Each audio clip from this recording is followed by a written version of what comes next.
Alright guys, welcome back beautiful people to another session of English with me. Guys, please be silent now. Everyone, please focus. These 2 hours we're going to learn a lot. जितना भी हम पढ़ने वाले हैं semester में और पूरे semester में जो अभी तक पढ़े हैं उसी का फाइनल प्रोडक्ट हमें यहाँ पे दिखेगा कि क्या चीजें आ रही हैं, क्या चीजें नहीं आ रही है, कैसे हम लोगों को अपने आप को अप्रोच करना है आगे बढ़ते हुए, कैसे चेंज हुआ है पैटर्न इस बार थोड़ा सा, कैसे वो लोग सीधा एंटोनिम सिनोनिम पूछने की जगह थोड़ा उसका एप्लीकेशन पर जा रहे हैं, एप्लीकेशन बेस्ड इंग्लिश पर जा रहे हैं, कैसे confusing words, confusing pairs have become more important, और कैसे एक नया topic which are called conversation markers or expressions have been introduced, which are nothing but conjunctions, conjunctional phrases, prepositions, prepositional phrases, adverbs and adverbial phrases to introduce new sections of a conversation that you are having with people. सबसे पहले हम लोग NDA का paper आज solve करेंगे जो कल हुआ है. If you see here, this is pretty much like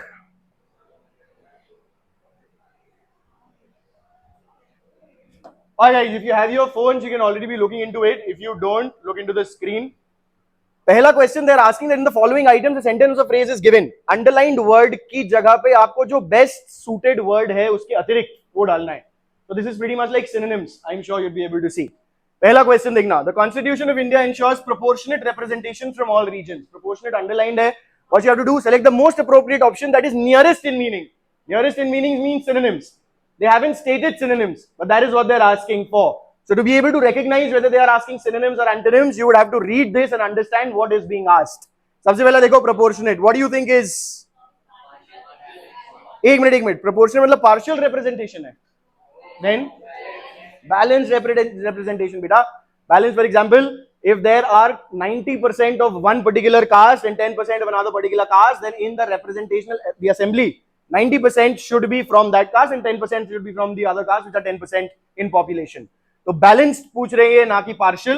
partial का मतलब हो गया कि एक को आप ज्यादा इंपॉर्टेंस दे रहे हो चाहे उनकी रिप्रेजेंटेशन वास्तव में पॉपुलेशन में उतनी ज्यादा ना हो, कि माइनॉरिटी है 10% है और आपने उसको गवर्नमेंट में 50% कोटा दे रखा है.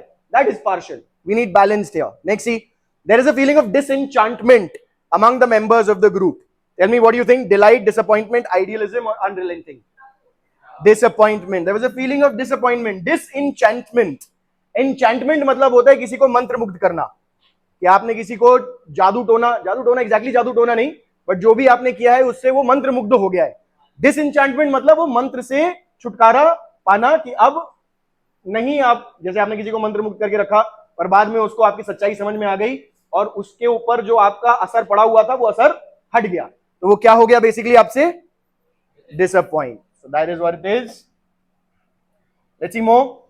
She believed that it was imminent. अब imminent के साथ में एक वर्ड और मैं पढ़ाता हूं. When I do verbs basic में when we do confusing pairs and similar sounding words, there are 2 words, imminent and eminent. Eminent is a personality, somebody who is well known. So an eminent personality, for example, Narendra Modi is an eminent personality across the globe.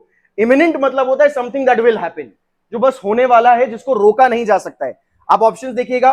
Timely, distant, unlikely and inevitable. What do you think is the answer?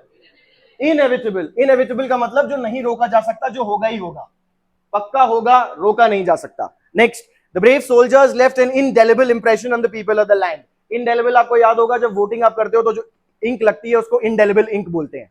Indelible permanent, जो delete नहीं की जा सकती. Indelible cannot be deleted, cannot be removed. Indelible comes from deleting. Delible, indelible, delible कोई word नहीं है, but indelible is a word. So what will be the most appropriate? Permanent. Then see, the manager always provides instantaneous replies to all queries. Immediate replies, deliberate, unwanted, delayed, कोई भी मतलब नहीं है उनमें से.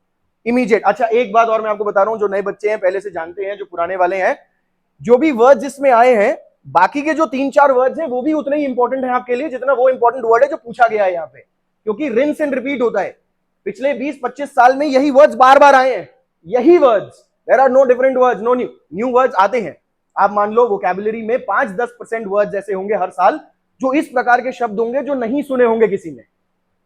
वो इसीलिए दिए जाते हैं ताकि इंग्लिश का एग्जाम इतना ईजी ना बन जाए और जो अलग से पढ़ रहा है और बहुत ही ज्यादा माहिर है अपनी इंग्लिश में उसको थोड़े 1-2 पॉइंट्स एक्स्ट्रा मिल जाए, ज्यादा डिफरेंस ना आए. 10% वोकैबुलरी ऐसी होगी जो किसी के बस की नहीं होगी, जो आप पढ़ाई भी नहीं पढ़ सकते कि भैया ऐसा ही होगा, जो अलग जगह पता नहीं कहीं से भी लेके आए हैं, पर 90%, 80 to 90, 95% of the vocabulary would be very basic common words that have been rinsed and repeated. Similar words that have come in CDS and NDA. CDS NDA का एग्जामिनेशन का लेवल एकदम एक बराबर है, डिफरेंस बस ये है CDS के 120 क्वेश्चंस होते हैं, NDA के 50 क्वेश्चंस होते हैं, that is the only difference. CDS और NDA दोनों में S1 S6 वाले क्वेश्चंस आए थे, CDS से ज्यादा डिफिकल्ट NDA के S1 S6 वाले क्वेश्चन थे, ज्यादा कंफ्यूजिंग थे। सो कोई भी अगर ये सोच रहा है कि लेवल अलग है, क्यों हम पढ़ते हैं, मैं CDS का लेवल पढ़ाता हूँ, ताकि अगर CDS के लेवल का अगर आप कर पा रहे हैं तो ऑब्वियसली 120 क्वेश्चंस अगर आप कर पा रहे हैं 2 घंटे में बैठ के, तो 50 क्वेश्चंस आपके लिए 1 घंटे में करना कोई बड़ी बात नहीं होगी। So we practise always with that level, the highest rigour.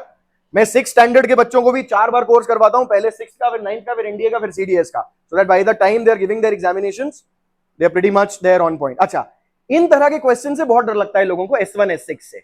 ये कॉम्प्रिहेंशन में आते हैं। S1 S6 में क्या होता है, पहले आपको 2 ऑप्शंस दिए होते हैं, S1 पहला सेंटेंस है पैराग्राफ का, S6 लास्ट सेंटेंस है पैराग्राफ का, और बीच में PQRS आपको अरेंज करने हैं। ज्यादातर लोगों को इससे घबराहट इसलिए होती है क्योंकि वो बैठकर इसको समझने का प्रयास करते हैं, पूरी चीज को समझकर करने का प्रयास करते हैं। That is not the best option. The best option is to see obvious pairs, कि ऑब्वियसली कौन सा ऑप्शन किसके बाद आना चाहिए। S1 के बाद अगर हम देख रहे हैं कोई ऐसा जो ऑब्वियसली आएगा, तो उसको यहां पे ऑप्शंस के साथ लगाकर, फॉर एग्जांपल ऑप्शंस में आप देखोगे या तो Q से शुरू होगा या S से शुरू होगा। S1 के बाद मतलब या तो Q आएगा या S आएगा, R और P आ ही नहीं सकता। So we don't need to consider those after S1। S1 के बाद अब Q और S में से हम लोग देखेंगे कौन सा आ सकता है, देखना। Hence we must remember, although all sources of energy ultimately come from natural processes, non-renewable sources cannot be replaced naturally. The rate mineral resources can be said to be finite and non-renewable. Yeah, hence we must remember that though our country is rich in, कौन सा पहले आना चाहिए, S। अब S पहले आएगा तो Q तो गायब ही हो गया। S के बाद Q आएगा कि P आएगा, देखो P makes more sense और Q makes more sense after S. So what would be the answer then? C और तो S Q से क्या पता चल रहा है क्या हो सकते हैं आंसर्स। अब 2 ऑप्शंस पे आ गए हम लोग। अब देखो अगला R होगा कि P होगा। C would come as the option if you see SQRP। मैंने आपको ग्रुप पे भेजा हुआ है, मैं अभी सिर्फ रिवीजन करा रहा हूं, इसके आंसर्स भी भेज दूंगा, because we are recording, we have to do 2 papers within 2 hours. 3 घंटे का काम हमें 2 घंटे में करना है, इसलिए मैं जल्दी चल रहा हूं। एक बार घर जाके खुद भी इनको देखना और देखना आपको समझ में आ रहा है कि हाँ SQRP साथ में लगेगा और क्यों एक के बाद दूसरा आएगा। Basically when we are studying conjunctions, when we are studying adverbs, when we are studying linking verbs, linking things, जैसे हेंस आया है, हेंस आया तो इसका मतलब कोई चीज बताई होगी जिसके बाद हेंस बोल रहे हैं कि इस कारण मैं ये कह सकता हूं। तो हमें पता है कि इससे पहले क्या आना चाहिए, वो चीज हम आइडेंटिफाई करेंगे। कीवर्ड्स हम लोग ढूंढेंगे, कीवर्ड्स ढूंढकर ऑब्वियस पेयर्स कि भाई ये तो इसके बाद ही आएगा, कहां इसके बाद आ रहा है, कौन से ऑप्शन में आ रहा है उसके अनुसार, या ये तो इसके बाद आ ही नहीं सकता, या ये तो इसके पहले ही आएगा बाद में नहीं आएगा। तो ये सारी चीजें जो कंसिडरेशन है, इसको लेकर चलना है आपने, ऑप्शंस को देखते हुए और फिर आगे बढ़ना है। Let's try one more, this I will give you to try for yourself. Somebody give me the reason why you're choosing one over the other। ठीक है, ये है आपके पास S1 S6 7th का। Give me obvious pairs। हाथ उठा के बताना अगर किसी को obvious pair दिखाई दे रहा है कि इससे तो शुरू ही होगा पक्का पक्का, और ये दोनों साथ में होंगे पक्का पक्का।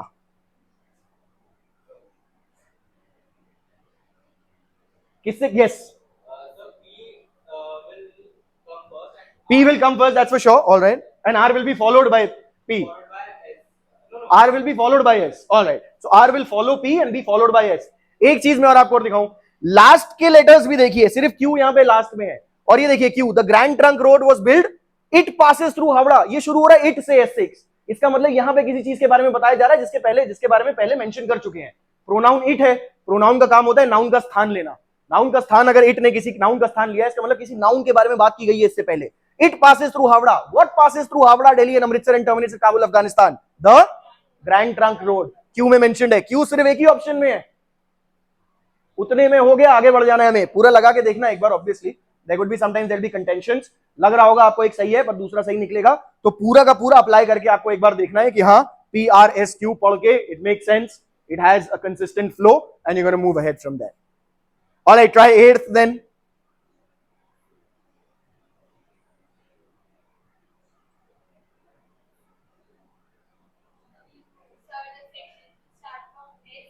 It'll start with S.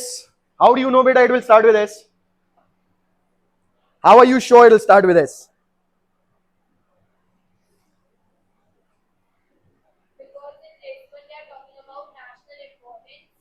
All right. Yes, since they cover the length and breadth of the nation. Very good. Very good. What next? Try. इनकी सोच सही है कि गलत है वो अभी ये नहीं बोल रहा मैं, इनके सोचने का तरीका भी सही है। आगे बढ़िए और देखिए इसके बाद क्या आ सकता है। फिर इसके बाद या तो पी आएगा या क्यू आएगा। See if it make sense. Try. It is not the correct answer. B and D are not the correct answer, that I will tell you अभी से। एस से शुरू हो रहा है कौन, बी और डी ना? That is not the correct answer. Try again, look at it carefully. If you have your phones, look at it.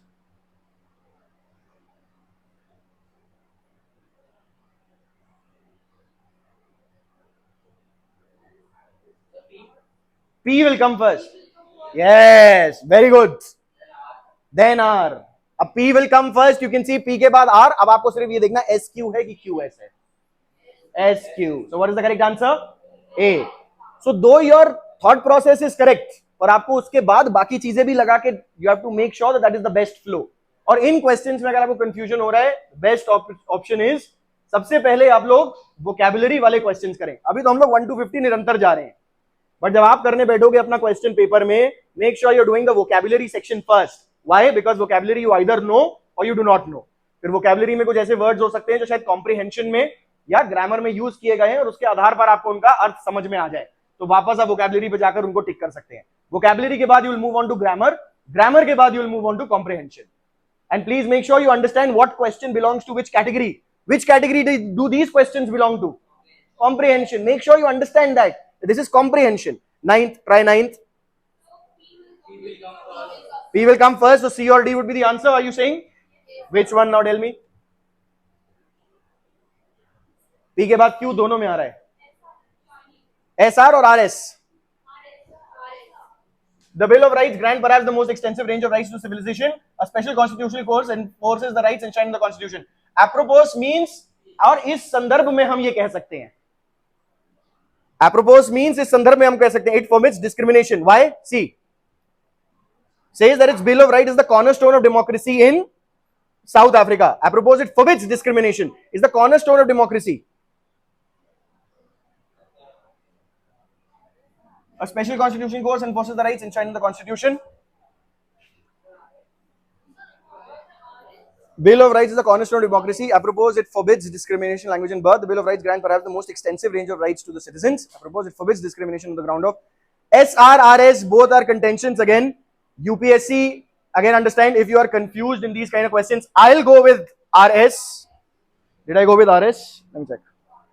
I went with SR. I personally went with SR. अगर RS है, these in questions में सबसे ज्यादा contentions होते हैं।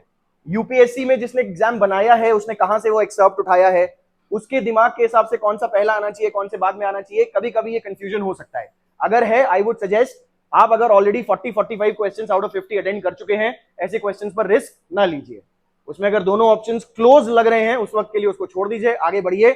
अगर आपके 40-45 questions already नहीं हुए हैं, 40 क्वेश्चंस आपको करेक्ट करने हैं, बेसिकली 50 में से 45 attempts and 40 corrects, this is what you are aiming for. तो 45 अटेम्प्ट हो चुके हैं, उसमें से 40 आपको पक्का है कि ये सही है, तो ऐसे क्वेश्चंस को जाने दीजिए और आगे बढ़िए। जहां पे थोड़ा कंफ्यूजन है कि आर पहले आएगा कि एस पहले आएगा।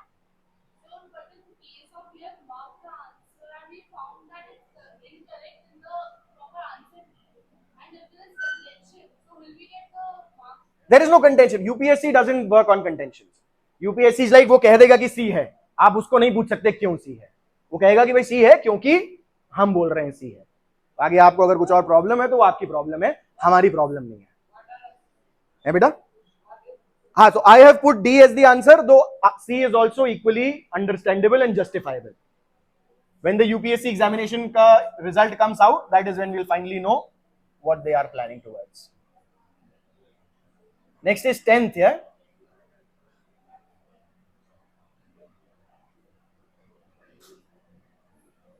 Tenth. Chalo. Look at 10th now. Yes. S1 will be followed by S, so B or D will be the answer. S के बाद क्या आएगा? P या Q? S के बाद P आएगा. All citizens cannot participate in taking every decision. That is why elections become important. No. All citizens cannot participate in taking every decision, therefore representatives are elected by the people. That is why elections become important. इसके बाद Q, फिर P, then R, then S6, which makes the answer delta. Very good. जो नए बच्चे हैं, थोड़ा सा अगर ये आपको ओवरवेलमिंग लग रहा है, चिंता मत करिए, हम लोग प्रैक्टिस बहुत करेंगे इसकी, हर हफ्ते 2 दिन हम लोग इसकी प्रैक्टिस करेंगे. जब 3-4 हफ्ते हमारा और वो बचे हुए हैं सैटरडे के क्वेश्चंस, उसके बाद we'll spend a few weeks in understanding the strategies behind these. We'll discuss all the questions that we are doing right now on Saturday. Saturday को कौन कौन आया था जिसने नया कॉम्प्रिहेंशन क्वेश्चन किए थे? Raise your hand. Out of the new kids, let me see, out of the new kids who came on Saturday, 12th NDA. All right, sweet. So जो सैटरडे को हमने क्वेश्चन आंसर्स किए हैं, वैसे question answers और कुछ sessions के लिए बचे हुए हैं. उन सेशंस के बाद we'll spend a few sessions of Wednesdays and Saturdays in discussing the same questions, discussing strategies of solving these questions. And with that general regular practice, you will get up to the point and not feel overwhelmed with what we are doing right now. अब ये है PQRS सिर्फ sentence arrangement का. इसका क्या strategy है? इसकी strategy है, सबसे पहले आपको समझ में आना चाहिए 5 types of sentences. They are assertives, which are called declaratives, interrogatives, imperatives, exclamatories and optatives. उसमें सब्जेक्ट वर्ब का जो स्ट्रक्चर होता है, सब्जेक्ट प्रेडिकेट का, तो आपको बेसिकली सब्जेक्ट ढूंढना है. आपको इस सेंटेंस में सब्जेक्ट ढूंढना है कि शुरू कहां से होगा sentence. For example, participate in the function. This could be a starting of the sentence, but which kind of sentence will start with this? Participate in the function? No. Imperative. Imperative always starts with a verb because the subject is always you. तो participate in the function हो सकता है. चलो देखें. Many of people who had, but नहीं, it doesn't. The auditorium was overcrowded. Many of the people who had come, ये देखो, many of the people who had come is a subject. बहुत सारे जो लोग आए थे, come to participate in the function, could not find a seat because the auditorium was overcrowded. So identification is you have to identify the subject. Subject के बाद उसका verb कौन सा follow कर रहा है, कौन सा predicate follow कर रहा है. तो subject predicate जो structure है एक सेंटेंस का, that is what you are trying to figure out here. 11th standard need not worry. आप बस अभी एक्सपोजर लो इसका, यहाँ किस तरह के क्वेश्चंस आ रहे हैं, उसके बारे में डिटेल डिस्कशन के लिए हमारे पास 2 सेमेस्टर्स हैं पूरे. 3rd सेमेस्टर में जाके you will start executing that and applying your knowledge that you will accumulate in the first 2 semesters. Yes, 12th standard के जो बच्चे हैं 12th एनडीए के, वो थोड़ा ज्यादा ध्यान दें. नहीं कोई चीज समझ में आ रही है अभी तो हाथ उठा के पूछे, नहीं तो अपने किसी और के जो आपके ग्रुप में लोग हैं उनसे अगर आपको सपोर्ट अच्छा मिल रहा है उनसे पूछे. नहीं तो I am already always available on the groups on WhatsApp for any kind of discussion that you want to do. Alright, let's see here. Bravo कैसे बेटा? क्यू से शुरू होगा. शी न्यू दैट, चलो शुरू करते हैं. She knew that the answer से शुरू हो सकता है, बिल्कुल हो सकता है. She knew that the answer to her questions about life lay outside her existing life somewhere in the back of her mind. इसका मतलब क्या हो गया कि उसको पता है, इसका मतलब क्या हो गया, उसको पता है कि जो उसके प्रश्न, हेलो सर्स, उसको पता है उसके जीवन में जो प्रश्न हैं उसके उत्तर उसको अपने जीवन में नहीं मिलेंगे. कहां मिलेंगे?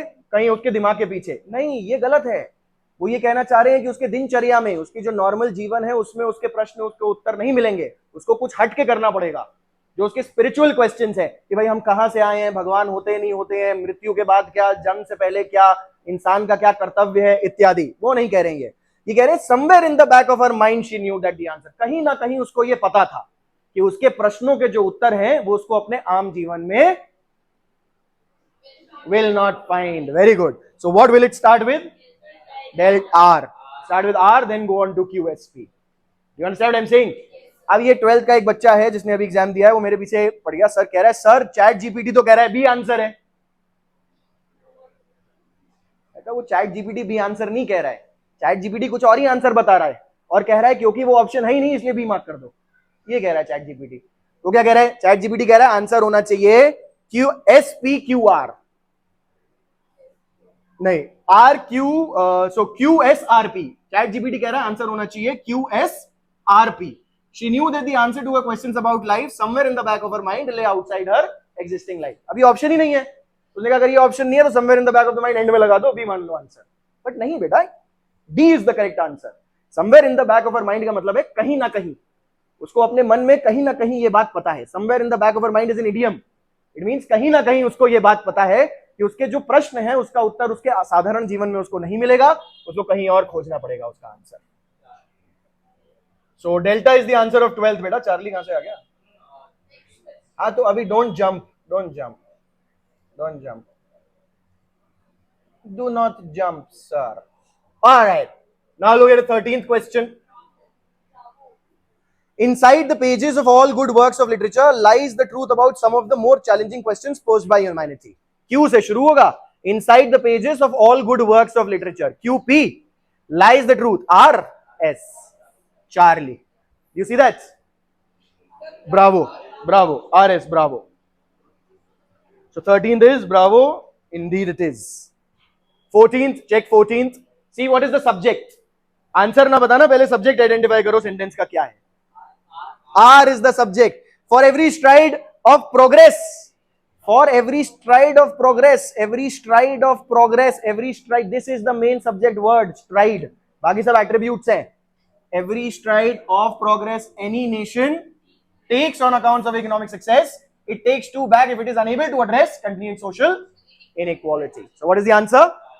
Charlie. Very good. Check the 15th one.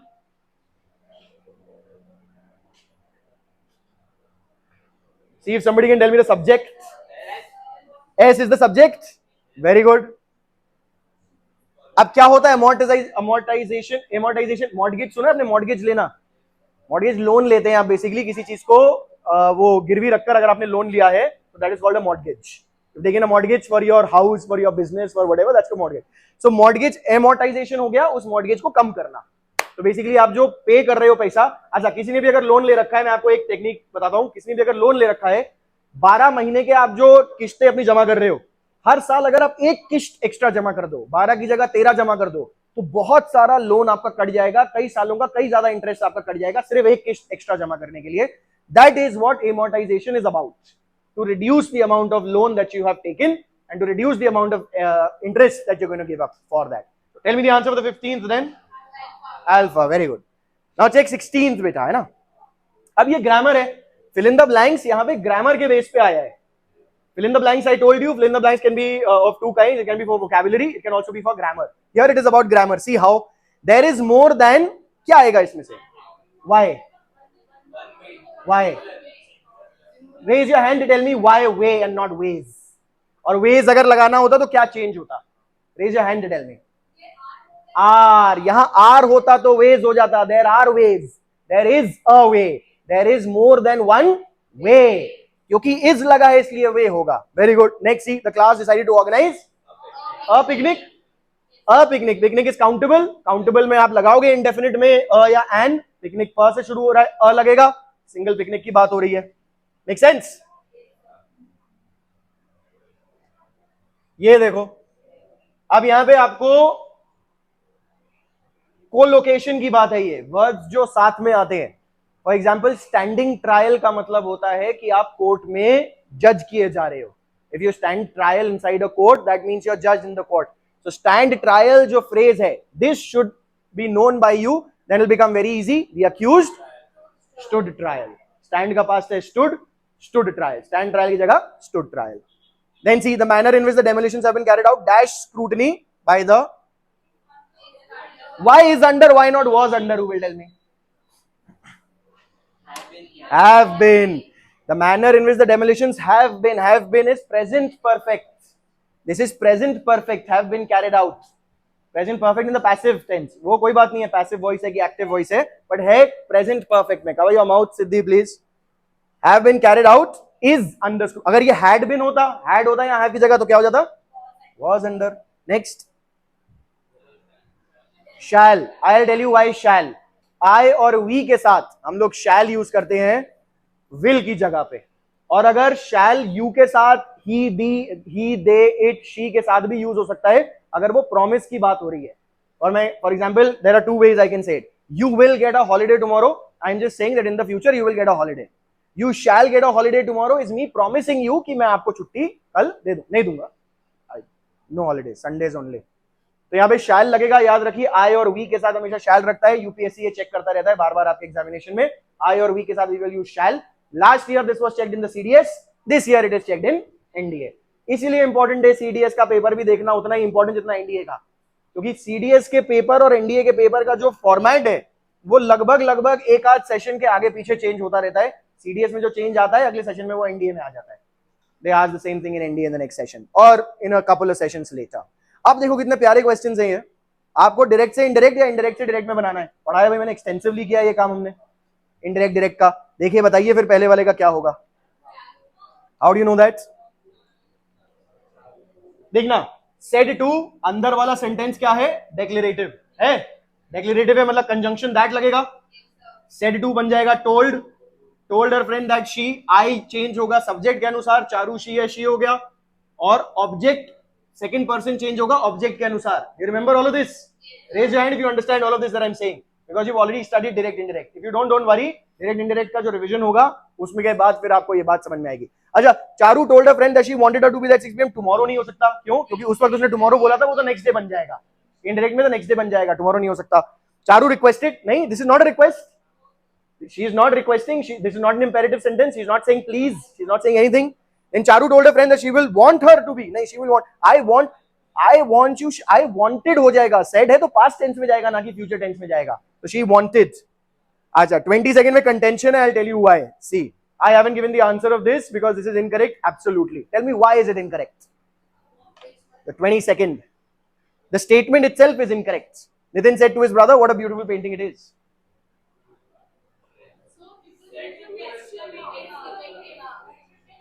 It should be an exclamation mark, it cannot be a question mark। बेटा ये क्वेश्चन मार्क हो ही नहीं सकता क्योंकि इंटेरोगेटिव स्ट्रक्चर में ही नहीं है। अगर इज इट होता तो क्वेश्चन मार्क लगता, इट इज है ये। the subject is coming before the auxiliary or this be का फॉर्म। अब अगर यहाँ पे exclamation mark होता तो what could we have said? Exclaim that it is a beautiful painting, yes, Charlie हो सकता। पर Nitin wondered before his brother that it was a beautiful painting, B will be the best option here, considering that we have a question mark, we have an object। Then Nitin asked his brother whether it was a beautiful painting, because he's not asking, no, he's wondering। Here he's wondering what a beautiful painting it is। Question mark में I am giving the benefit of doubt to UPSC। I'm saying B is the best option here according to the error that they put into this question। Exclamation mark होना चाहिए था, exclamation mark होता तब भी सी सही नहीं था, exclamation mark के पश्चात भी सी बिल्कुल सही नहीं है, क्योंकि होता Nitin exclaimed to his brother, और एक्सक्लेम्ड वैसे सही है, exclaimed is alright, is not a problem. C would be the best option अगर एक्सक्लेमेशन मार्क होता, नहीं तो I will give it to B. Yes,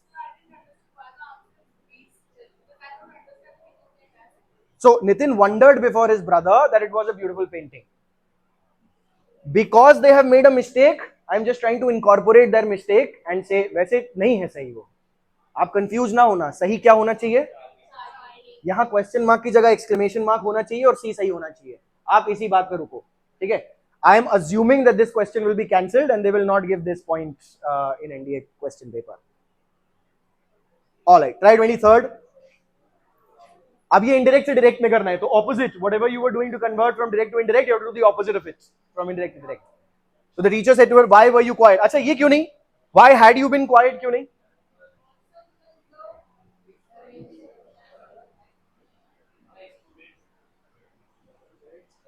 So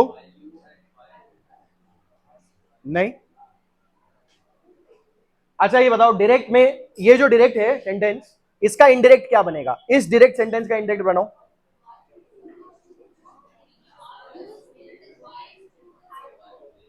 no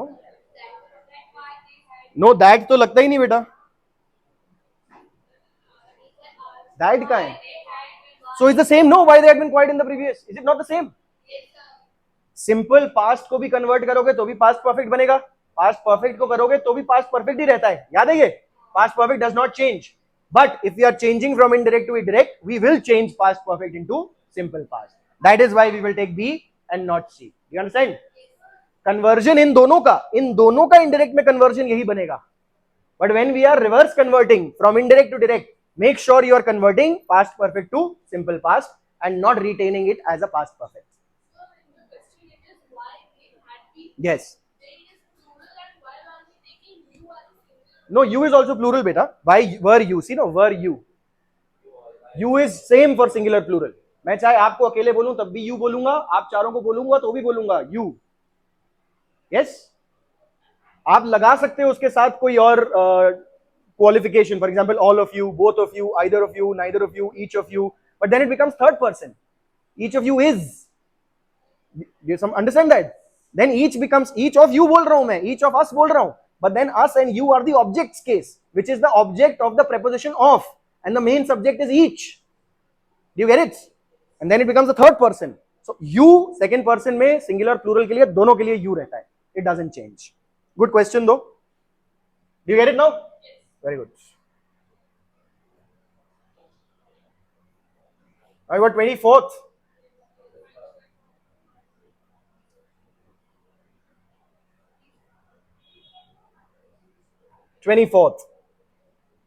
See now, we just have to tell which of these sentences is correct.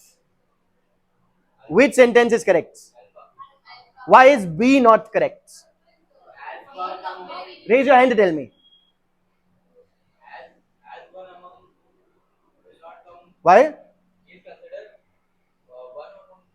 वो तो alpha में भी as लिखा है बेटा.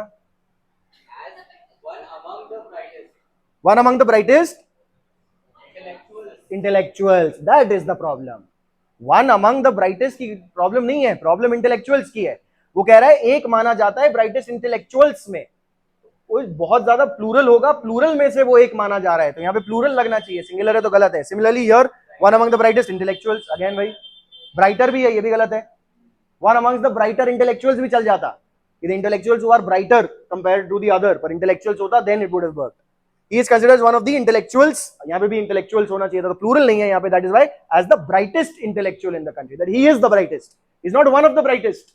अगर हम कहते one of the brightest, then it would be one of the brightest intellectuals, because we are saying one of. One of मतलब इनमें से एक, जिनमें से एक है उसका plural होना जरूरी है. Plural में से ही एक हो सकता है, एक में से एक नहीं बोलेंगे. एक ही व्यक्ति बैठा होगा और मैं उसको कहूंगा कि आप में से एक चला जाओ, वो भी कहेगा भाई क्या दिख रहा है तेरे को आसपास हमारे, जो हम लोग में से एक बोल रहे हो आप. You understand what I'm saying? If only one person is sitting, मैं तो ये थोड़ी ना कहूंगा कि आप में से कोई एक मेरे साथ आ जाए, वो भी देखने लगेगा आसपास और कौन है यार. Who else is here? All right, 25th. Alpha is the correct answer. 25th. Why? हाँ, तो that is the only structure. Taller than, comparative than, tall than गलत है. Taller, no other mountains. R होता, यहाँ पे verb missing है. No other mountain is taller than लगा है यहाँ पे, then होता नहीं है. Alpha is the only correct option. Very easy.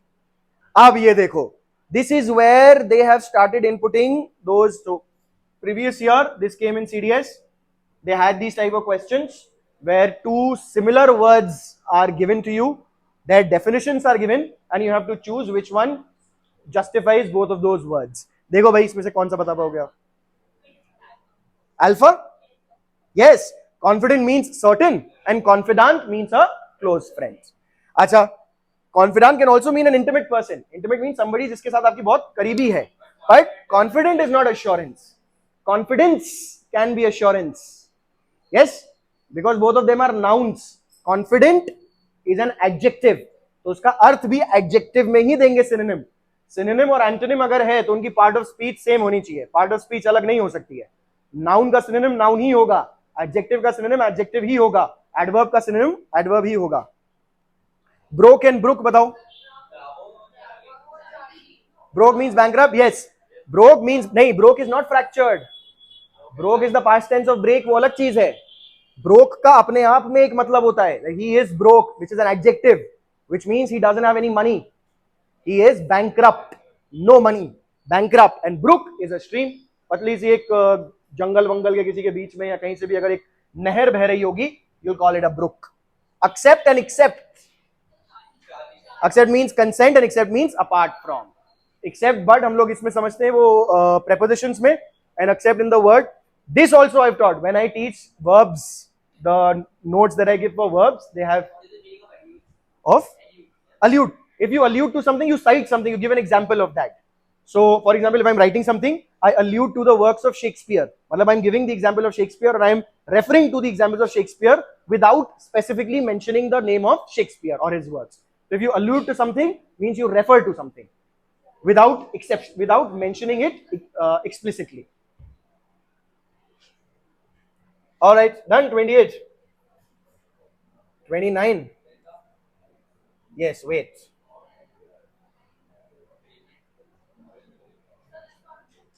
$29, right?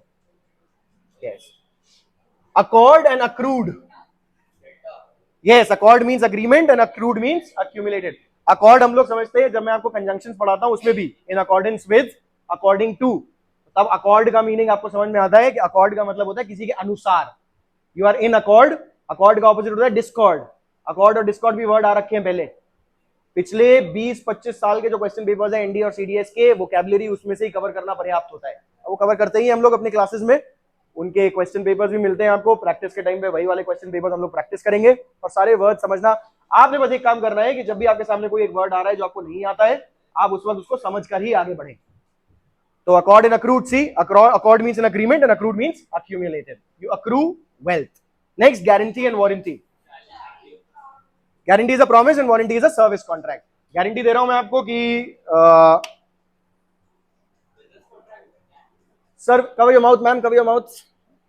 Yes, service contract. Warranty is a service contract कि ये वारंटी आपको 3 साल की है, इसमें अगर कोई प्रॉब्लम आएगी तो फ्री की सर्विस मिलेगी उस प्रोडक्ट को। सर्विस कॉन्ट्रैक्ट है warranty. And guarantee is like a promise that this will happen. Chalo, let's see. This is a comprehension. Unread passage did not come for CDS this time, only for NDA. सबसे पहले आप क्या करेंगे, questions पढ़ेंगे। इसके questions पढ़ेंगे ताकि आपको पहले से आइडिया हो कि क्या पूछा जा रहा है और क्या बताया जाएगा उसमें। देखो, which of the following is not the reason for difficulty in estimating the number of languages in the world? So we are talking about languages in the world. इतना समझ में आ गया हमें इससे। Then we got which one of the following is the way to establish the discovery of a new language? So we are discovering languages के बारे में हम लोग बात कर रहे हैं। अब देखना, an attempt to determine the number of languages in the world is affected by other factors. A few new languages do continue to be discovered even these days, as unexplored regions of the world begin to be opened up. नए नए unexplored regions world के निकल रहे हैं, इसकी वजह से नई लैंग्वेजेस भी डिस्कवर की जा रही हैं। The discovery does not usually take place straight away. एक बार में डिस्कवरी नहीं हो पाती। Often there are similarities with an already known language which make the investigators assume that what they have found is just a dialect of that language. अक्सर क्या होता है कि लैंग्वेज कुछ कुछ साउंड करती है किसी और लैंग्वेज जैसी, तो जो रिसर्चर्स हैं उनको ये लगता है कि वो एक लैंग्वेज का सिर्फ एक डायलेक्ट है, मतलब उनकी सिर्फ एक तरीका। जैसे हिंदी का बहुत सारे डायलेक्ट्स हैं, यूपी में आप कहते हैं जैसे हर 40-80 किलोमीटर में डायलेक्ट बदलता है हिंदी। ग्रामर वही है, ग्रामर चेंज होती, अगर ग्रामर, स्क्रिप्ट और बेसिक वोकैब अगर चेंज होता है किसी लैंग्वेज का, तब उसको दूसरी लैंग्वेज मानते हैं, अन्यथा उसको दूसरी लैंग्वेज नहीं मानते। यही कंटेंशन है लोगों का, स्कॉलर्स का, कि Urdu is not a different language, क्योंकि स्क्रिप्ट अरबिक है, ग्रामर हिंदी की है, तो कोई नई लैंग्वेज नहीं है वो। Urdu is not a new language. Yes, dialect मतलब बोली, भाषा का एक दूसरा रूप, एक ही भाषा की अलग अलग बोलियां, एक ही भाषा की विभिन्न बोलियां आर कॉल्ड डायलेक्ट्स। जैसे यहां अगर आप सुनोगे हिंदी थोड़ी अलग लगेगी, किसी गांव में चले जाओगे वहां सुनोगे हिंदी तो थोड़ी अलग लगेगी, तो that's a different dialect of Hindi, it's not a new language. For example, Malayalam and Hindi are completely different languages, but if you go from Hindi to Brijbhashi, maybe they are not called different language, so it's just a dialect of the same language. Yes, तो एक ही भाषा की भिन्न बोलियां। Sorry, not पहलू, उसका दूसरा रूप। पहलू तो इज लाइक फैसेट्स हो जाते हैं, नॉट एग्जैक्टली। डायलेक्ट इज बोली, एक ही भाषा की भिन्न बोलियां। अच्छा, dialect of the language. Only after a considerable period of contact does it transpire. Does it transpire means does it occur? Does it become clear that the speech is so different that it has to be considered a different language? It takes a language survey to establish the facts. It takes a language survey to establish the facts. इसको याद रखना. And there are still many countries where such surveys are incomplete or have not even begun. The people may be known, but the identity of their language may not be, because many such people are peoples. Many such peoples यहाँ पे plural क्यों किया है? Because we are talking about people of different areas and different places. That is why people का भी plural बना दिया हमने peoples. People already is the plural of person. All of you are people sitting here, the people of this class. But then I can say the peoples of this and that university, of this and that institute. So two different peoples, the peoples of China, India, and America, for instance, are bilingual or multilingual and converse with outsiders in lingua franca. Lingua franca means language, common language that is discussed between people who are both speaking a different language at home. For example, Hindi is a lingua franca for us. कोई मराठी बोलता होगा घर पे, कोई मालवीय बोलता होगा, कोई कुछ बोलता होगा, पर जहां पे हम लोग यहाँ पे बैठ रहे हैं, we are speaking in Hindi or in English. So that's lingua franca for us. It's Italian, again another word very important. It may take Italian in Latin. It may take a while before linguists come to realize that there is an ethnic language there at all. चलो बताओ answer 31st का. People who speak the language do not claim the language. Yes, that is the only reason. यही एक reason नहीं दिया हुआ है, बाकी सब दिया है. New language continue to be discovered. It has been mentioned. There are still unexplored regions. Has been mentioned. New languages are considered dialect of a known language. Has been mentioned. The only thing that is not mentioned is the people who speak the language do not claim their language. They don't need to. इसमें बताओ, no, yes I told you, make note of this. See, it takes a language survey to establish the facts. It takes a language survey by conducting a survey of all the languages of the region. It takes a language survey to establish the facts. The question में क्या लिखा है? Following is a way to establish the discovery of a new language. Establish, not just consider the discovery. आपने एक बार consider कर लिया कि हाँ लग रही है ये न्यू लैंग्वेज है, और उसके बाद उसको रजिस्टर करना ऑफिशियली, उसको कर पाने के लिए you'll have to take a survey, and that survey will be important. So delta is the correct option here. We're moving ahead.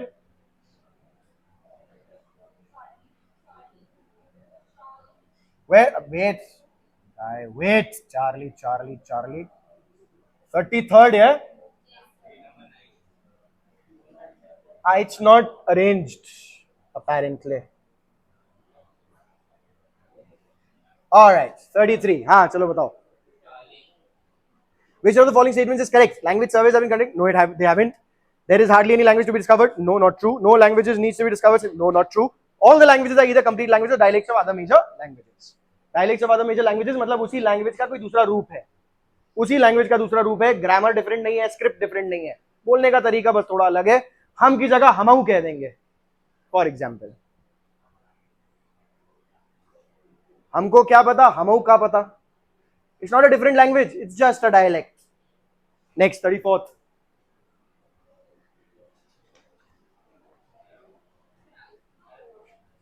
Alpha, yes, और कोई मतलब ही नहीं निकल रहा. देखो, people are recognized as different ethnic groups and their language is recognized. No, it isn't. People are not recognized as different ethnic groups and so are their languages. No, because the people are not from different ethnic groups, the language is recognized. No, people are recognized as different ethnic groups but not necessarily their language. इन लोगों को हम कह रहे हैं कि दूसरा ethnic group है, पर जरूरी नहीं है कि उनकी लैंग्वेज भी as a separate language identify की जा रही है. And last, come to be known, transpire. Come to be known, transpire. Very good. Let's move ahead.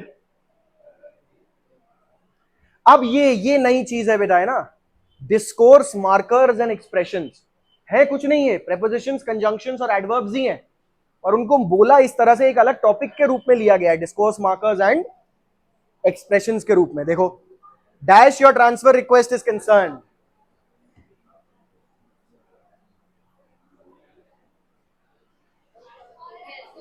हाँ, व्हाट इज इट, कौन से पार्ट ऑफ स्पीच में आता है ये एज फार एज. आप बताओ क्या काम कर रहा है ये. Your conjunctional phrase, your transfer request is concerned is a clause. we'll be discussing it at the next meeting. Is a clause. As far as is more than one word, that is a phrase acting as a conjunction, conjunctional phrase. You get that? Raise your hand if you understand this. So we've done this in conjunctions, we've already done this, but to be able to apply it essay is something new that we are going to consider moving ahead in the semester, because I think this is something that is not going to go away. Next, by the way. By the way का मतलब क्या होता है? By the way, हाँ. So by the way is stating something that you want to talk about which is not exactly relevant to the topic at that time, but you want to state a fact which, because it is reminding, whatever you are talking about that time is reminding you of that. By the way. By the by नहीं होता है, by the way. Use आप लोग करते होगे जीवन में, किस किसने यूज किया है by the way? By the way. This is what it is, by the way. Next बेटा.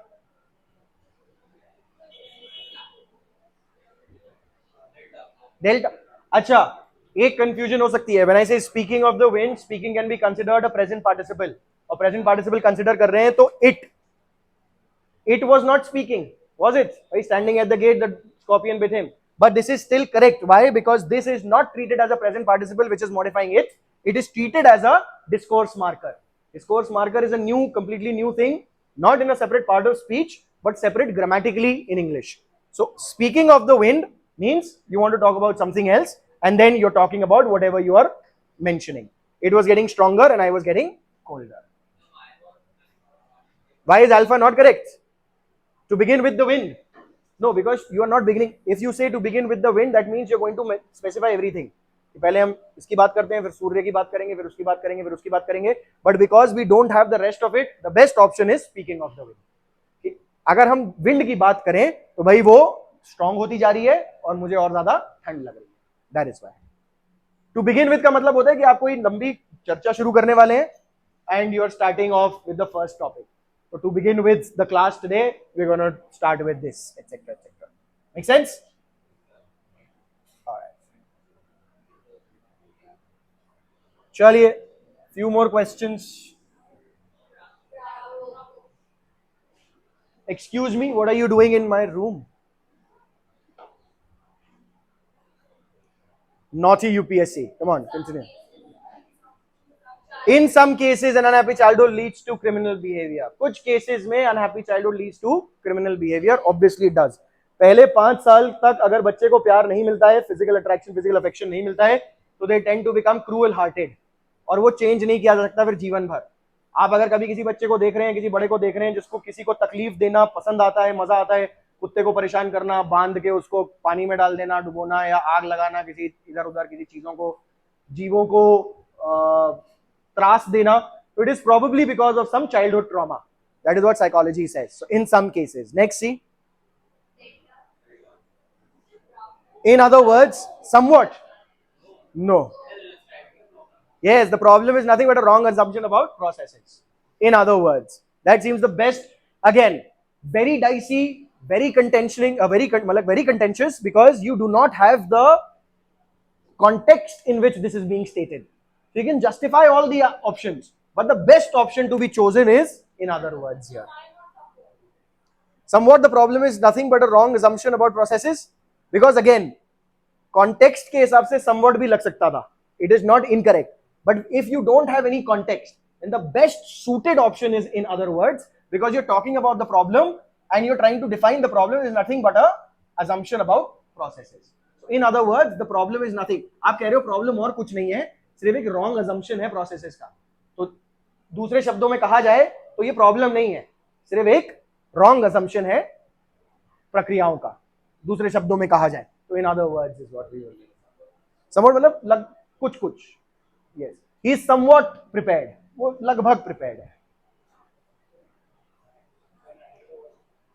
Please don't ask. 42 है क्या? All right. अच्छा, now understandably seems to be the best option, but I will contend it. I'll tell you why. Understandably is an adverb, does not need these commas. Do you see these commas? Most understandably hesitate को वो modify कर रहा है. Understandably comma की जरूरत नहीं है, पर यहाँ पे इन्होंने comma specifically mention किया हुआ है, which of course would fit because of course is the same as far as. Of course is the same as a. So पर वही है. Many of course hesitate, but of course फिर से वही बात है. Of course meaning के हिसाब से सूट नहीं करेगा. क्यों?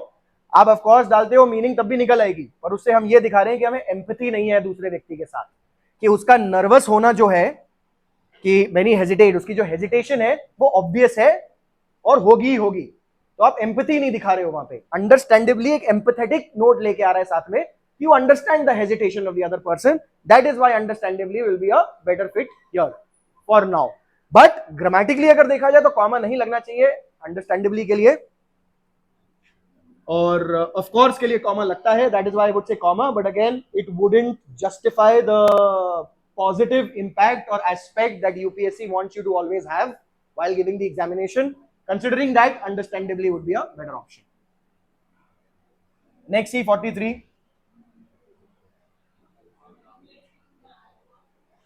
Particularly speaking कोई phrase ही नहीं है. It's an incorrect phrase. Bravo. Generally speaking, one knows in the 19th century an important development of reduction questioning gained momentum.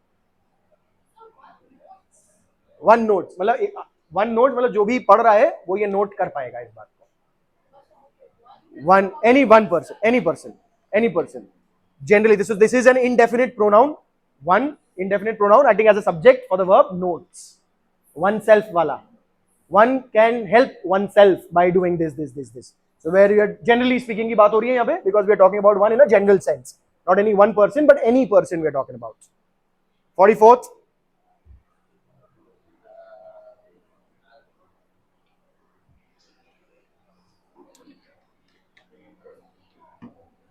Try seeing which one and justify it. Somewhat बेटा की लगभग. Charlie is the best option. Thus, the situation is completely transformed over the past few years. The situation is completely transformed. एक effect बता रहे हैं हम, और effect अगर बताना होता है तो किससे शुरू होता है? 10 से. 10 इसलिए ये इंपैक्ट आया है. तो 10 द बेस्ट. प्रीडोमिनेंटली मतलब अधिकांश रूप से, मेनली रूप से. प्रीडोमिनेंटली क्यों नहीं हो सकता? क्योंकि प्रीडोमिनेंटली कहता है कि ऑलमोस्ट. ऑलमोस्ट कह नहीं सकते क्योंकि कंप्लीटली ट्रांसफॉर्म्ड है. Complete, almost completely transformed paradoxical हो गया. You understand? ऑक्सीमोरॉनिक हो गया. Where you are saying almost completely, भाई या तो ऑलमोस्ट है या कंप्लीटली है, दोनों नहीं हो सकता, इसलिए 10. यस. नेक्स्ट सी. नो. अगर ऑल्दो होता तो उसके बाद एक और चीज होती कि ऑल्दो ये, बट येट. बट नहीं लगता ऑल्दो के साथ, येट लगता है, या तो नहीं लगता. कॉमा लगा होगा तो येट नहीं होगा, कॉमा नहीं लगा होगा तो येट होगा. यहां ऑल्दो नहीं लग सकता. No, not even but. Hence. Again, hence also, thus, result बता रहा है. Hence, the committee is of the opinion that all academic matters will be discussed in the executive board meeting. Although is not sometimes, beta, mostly although will be followed by a subject. Although Ram is here, Sham is not here. Halaki, although means halaki. So this although is a conjunction. Conjunction joins a clause. अब clause join करेगा तो clause का एक subject आएगा. Subject pronoun या noun होगा. Make sure you understand each part of speech का role in the sentence. Once you start doing that, everything else becomes easy. अभी part of speech देखना कितना important है CDS के हिसाब से. CDS के हम लोग S1, S6 वाले अभी तो नहीं कर पाएंगे. I think we won't be able to do all the questions today. Let's see how many we can do.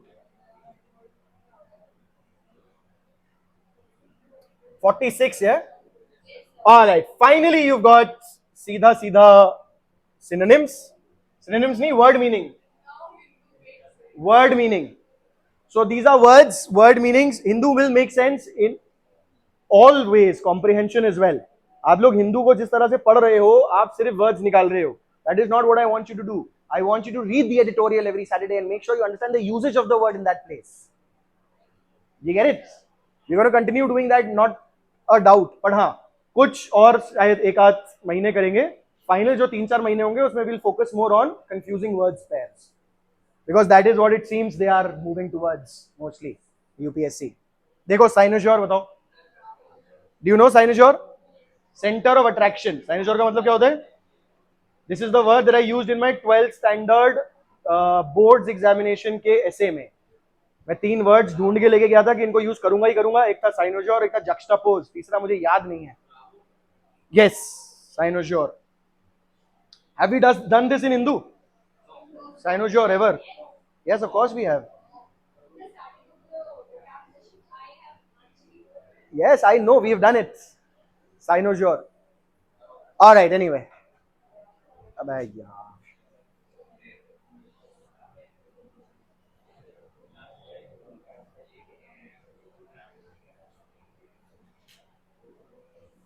Then you got coeval.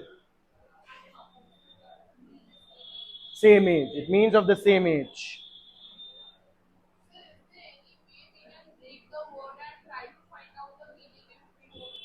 Not really, not here. I mean, देखो, I've given you a list. You remember I've given you a list of all the foreign words borrowed. अब ये Latin है. Co का मतलब आपको पता है, jointly, coordinate, cooperative. Yes, co से, you understand? Aevum, A-E-V-U-M का मतलब होता है age in Latin. You get it? So हाँ, आप बिल्कुल, आप उसके etymology में जा सकते हो. Etymology मतलब studying the root of the words where they come from. Etymology के लिए जो मैंने आपको लिस्ट दी है वो लैटिन, उसमें देखना एवम होगा एज का, उससे आपको पता चल सकता है coeval means similar in age. Retrogression, retrogression तो किया है हमने. रेट्रोग्रेशन, रेट्रो मतलब पुराना, प्रोग्रेशन का ऑपोजिट रेट्रोग्रेशन.